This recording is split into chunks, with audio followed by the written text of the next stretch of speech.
Okay, in today's episode, we have Nikolas Matysek. He actually is the CEO of new publicly traded company, which is Snowline Gold. Now, I was introduced to the company through Keith Neumeyer, CEO of First Majestic, and Keith's very excited about. I'm an investor in the company, and he's very excited about Nikolas as well. And so today, that's what we're going to be discussing here. And so we're going to be talking gold, inflation, bond yields rising, what the larger gold and macroeconomic lens looks like. So for those that are watching, make sure that you hit the like button on this side or this side right over there to send this out to more people. Give us a comment down below, and it's good to get to meet you, Nikolas. Thank you very much for having me on, Jake. It's a pleasure to be here. Okay, so first of all, congratulations on publicly listing your company and being the CEO of a publicly listed company that mining legend Keith Neumeyer is super high on. Yeah, we're thrilled to have Keith involved as a major shareholder. We've got a great investor base. We've got Quinton Henney and his fund Crescat out of Denver. They're key investors, Eric Sprott as well, and Palisades Gold. So really thrilled with the investor group that we have. Yeah, we've had Tavi, speaking of Crescat, on the show as well, actually. So you were saying, we were talking a little bit off air, and let's kind of paint the picture of why gold, why now, and why it's important to you. So give me an idea. All right. Over the last couple of weeks of February, you had a steep run up in the yield of bonds, peaking at 1.6%, which is kind of a big threshold. And it just speaks to the growing economic recovery and the effect that the Fed has on these rates. Like we're early on in this recovery, and there's a fear of inflation. I believe it's overblown at this point. And just how the Fed's going to roll with it. So there's going to be, as we move forward, there's going to be a lot more uncertainty, a lot more volatility, and then it's going to drive the strong diversifying power of gold. And I'm very bullish on that outlook. So when we're talking about a recovery, what factors do you think aid gold the most? When I look at what's taking place and the sheer number of people that are unemployed, oftentimes you're in Canada, I'm in America, and oftentimes, we think exclusively of our own countries. But back in August, the UN said, I think the number was 200 million people were going to be pushed into extreme poverty from the lockdowns. I'm sure it's substantially higher than that. You factor in the number of people in America that they're not 1 month behind on their rent or mortgage, they're 12. And so when you really factor this in, I look at it and I go, whether we have a recovery, everyone has their own definition of it, whether it's artificial or not, debatable. But when you talk recovery, I think, how do they do this? Do they do this with just an incredible amount of infrastructure bills that basically, they go full on EV renewable, give people jobs to basically stand there? And because I wonder, how much just pure stimulus can they pass? Maybe a lot more than I think, but I think there's going to be a point where people start to go, well, what are we doing here? But I think an infrastructure bill is kind of a way around it. And they're going to need it to start getting people jobs again. What do you think about that? And what's your assessment? I think there'll be big multiplier effects from the massive stimulus spending in the US. For 1.9 trillion is kind of a headline number. You'll have a lot of trickle down effects as you have they'll push up the price of commodities for one. They'll just be spread out through the rest of the economy. You do have high rates of people just out of the labor market. It'll take some time for them to re-enter. I'd like to call a recovery where everyone who wants a job has it. And you get out of this zero interest rate environment as well. And we just need to have that more demand. And a flip side to that, for all the people that are months behind, a year behind their rent, there's people who've been very fortunate to be able to work from home and haven't been able to spend. So there's a lot of pent up demand there. They haven't been able to travel, and they haven't been able to go to restaurants, they haven't been able to go to shows. So once you have these restrictions relaxed, I think there'll be a lot of that pent up demand.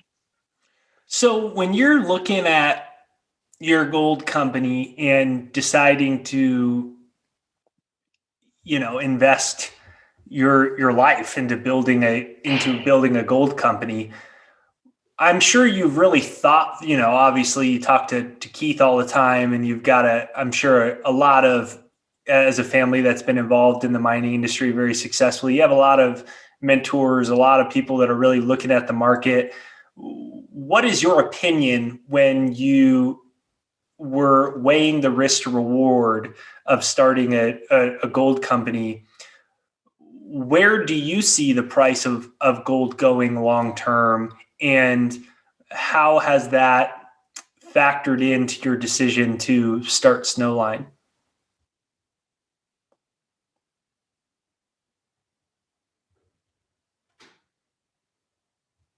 Can you hear me, Nikolas? Commodities, a lot of that. Sorry, am I cutting out? Yeah, you cut out. So I'm going to have my editor cut right after I said that. If you want to just pop in and restart that, I'm not sure. You must have had an internet freeze. So Sure. I'll just have my editor cut it right back in. Sure. I'll just start again now. Yeah. I've from the inside have seen companies run on multiple commodities in different jurisdictions. A rising tide lifts all ships, but finding a good quality asset gives you a lot more chance of success. For what we're doing with Snowline, despite that bullish macro outlook on gold, we're looking at high grade structures and very large, like million ounce plus deposits, which gives us a lot more leeway. High grade gold is always attractive, regardless of the environment. I think longer term, you're in the $1,800, $2,000 an ounce range for gold. I would say that if you have gold at $3,000, $4,000, $10,000 an ounce, it's going to be a really scary world. I think everybody values stability, and I think that price of gold, other than massive inflation, which I think is also unlikely, I think you're going to stay in that 2,000 plus range for quite a while. And that's something that our project looks very attractive at. Now we have a lot of work to do. We have a lot of drilling, and that's what we're excited to start this summer. But that's like it works at these prices, or will work at these prices, hopefully. So you're starting to drill this summer. Give us an idea of the goals and plans of Snowline. Well, we have $20 million of exploration expenses from previous operators. So we're coming in with a sort of the table set. There's some last minute kind of geophysics, some additional sampling. But we're going to be drilling multiple high grade targets this summer. And that hopefully get a nice discovery. Like we've had great results through the previous years, like 30 meters of trenching up to 5 grams of gold in the soils, 2.5 mile long trends of up to 9 grams per ton gold in the soils. So there's definitely a lot of smoke in the area. Our goal is to sort of prove out the models that we're working with, and then sort of take it from there. We're at early days, and it's a really exciting time to get involved because there's still so much blue sky there. In your resource base, is there anything substantial in respect to other commodities, whether it's copper, or zinc, or silver or whatnot?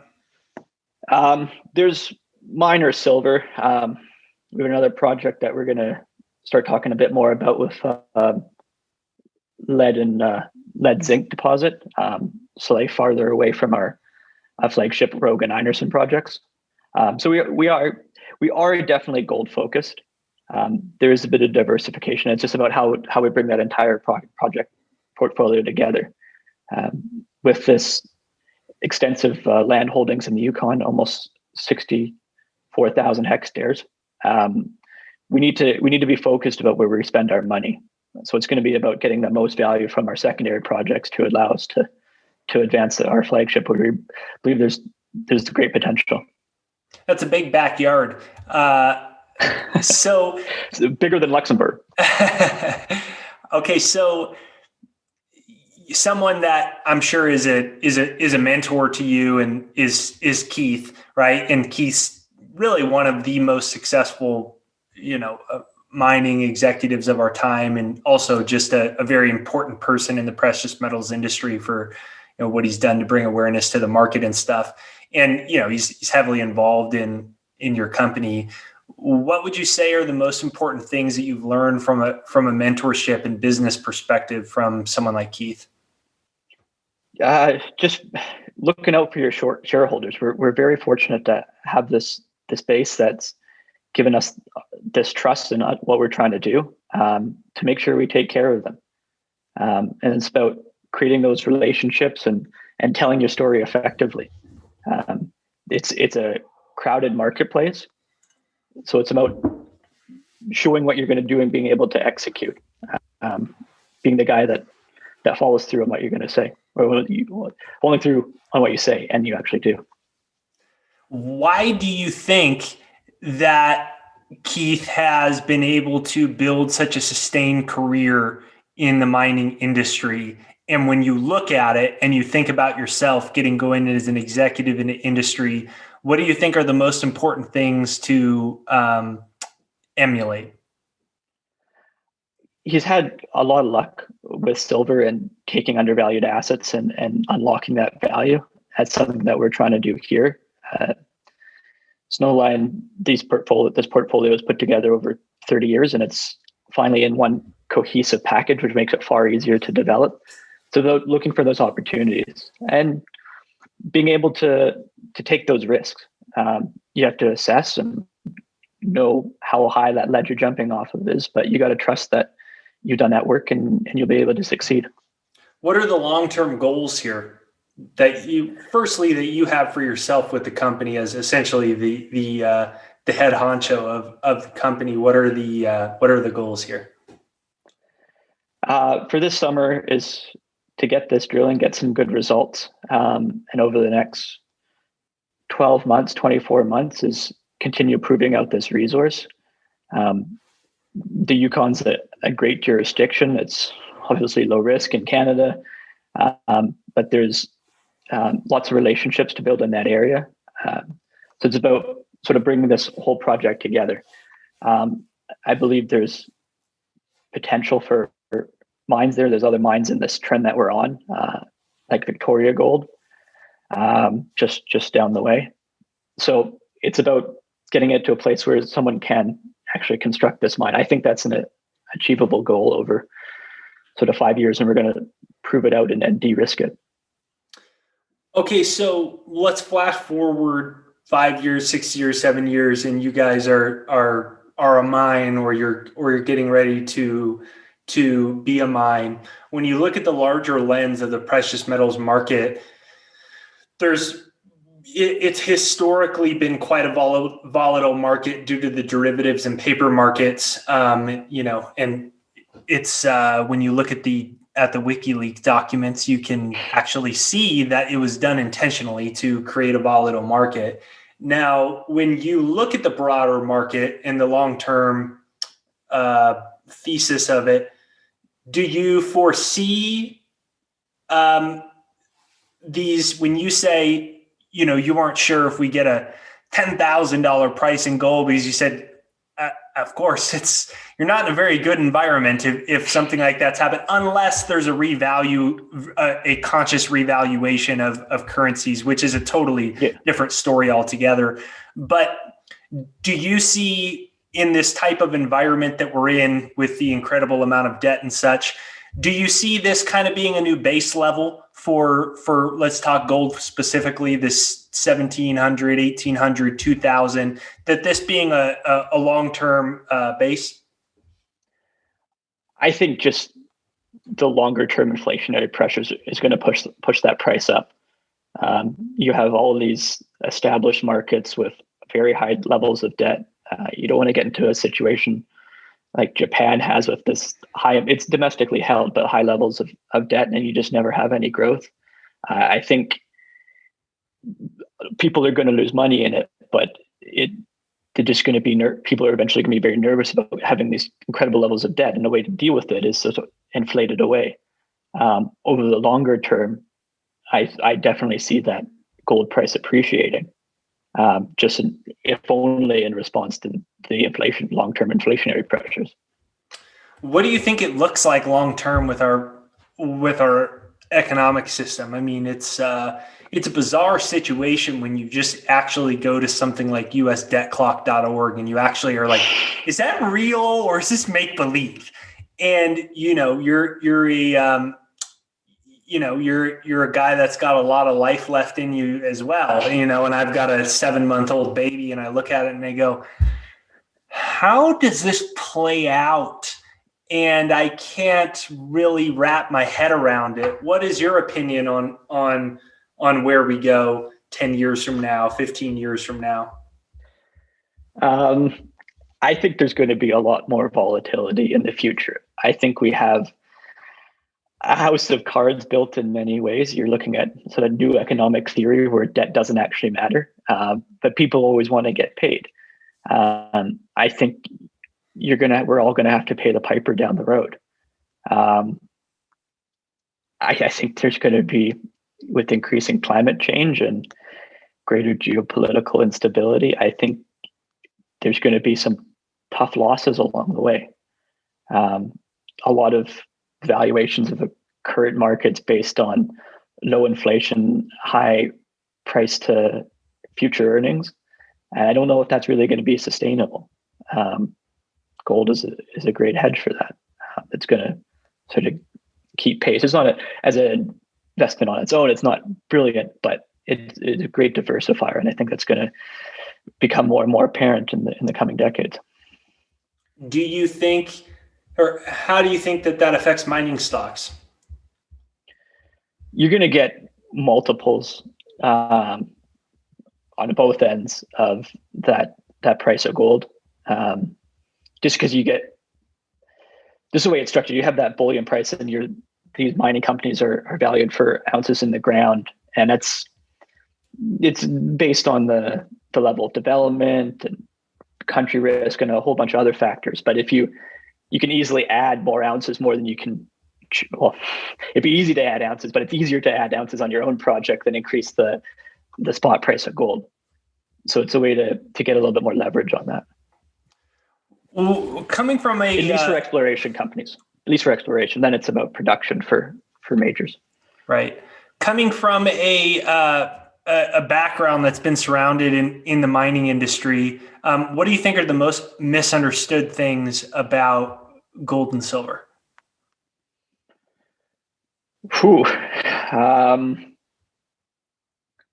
Just the value that gold has in the world.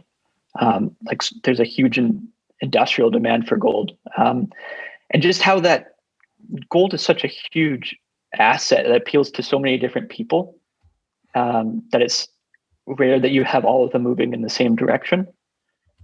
Like as I said off the top, like you have the industrial demand, you have the gold as a hedge, you have it as an investment sort of device, and it's just how that it's a very complex market. Silver is smaller, and then you do deal with that more volatility. You had we had Wall Street Bets come out of this, try and corner the silver market, and you also had the Hunts, or one of the Hunt brothers. All that's left of that empire is Hunt's Food. He came very close to cornering it, but it's amazing that you have a market that size that a single person can almost control. They both fell apart because people realized that what was happening, and they're trying to make a buck too. But just the potential for what you can do with those markets. Do you ever think that there's a point where there's a separation between the paper markets and the physical markets? I mean, this type of concept on the paper markets is something Keith has discussed a lot. And I always say, that the only time the actual price of gold or silver matters is essentially in the valuation of a mining stock, or in how the algos trade gold and silver the mining stock based off of the price, the spot price. And, you're starting to see things like, I forget if it was LBMA or COMEX, they changed, what they were allowed to use with the gold to include, once there was a lot more strain on the market back in 2020. And, people starting to wonder, well, how much do they really have? And if there is this derivative paper market that is essentially controlling the price of gold, can this go on forever? What is your opinion on that? I think you'll have some variations over the shorter term. Longer term, like, these things still have to be settled. And I think that you end up coming back to the middle. I think there's definitely opportunities in the short and the medium term. You do have those disparities, and you do have other factors in those valuations. But I think longer term, it's going to come back to those physical values of what you can actually prove and show. Do you think that there'll be a point where there's a total separation between the physical price or an actual ounce of gold versus the paper price?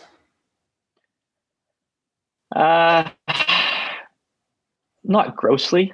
Some frictional price differences about just moving it, and like logistical issues. I can see like a systemic price difference, but not where they're not correlated at all anymore. So give us an idea of what your big goals are here in 2021 as we kind of wrap up. Well, we're getting ready for an exciting field season. We're getting boots on the ground in the coming weeks, get up to our more northern projects in early May. There's going to be some geophysics, some field sampling, and get some drills on site, hopefully by the middle of the summer. With all the excitement in the industry, we'll get results later on in the summer, and sort of go from there. There's going to be a lot of opportunities along the way, and we've got this good news flow and an exciting story that we're ready to tell. Give us your gold price prediction for 2021. Ooh, closing on December 31st. 1875. Give us your gold price prediction in the comments right there down below, everyone. And then we'll compare, and the winner's going to get a couple hecta-acres of the Snowline gold property.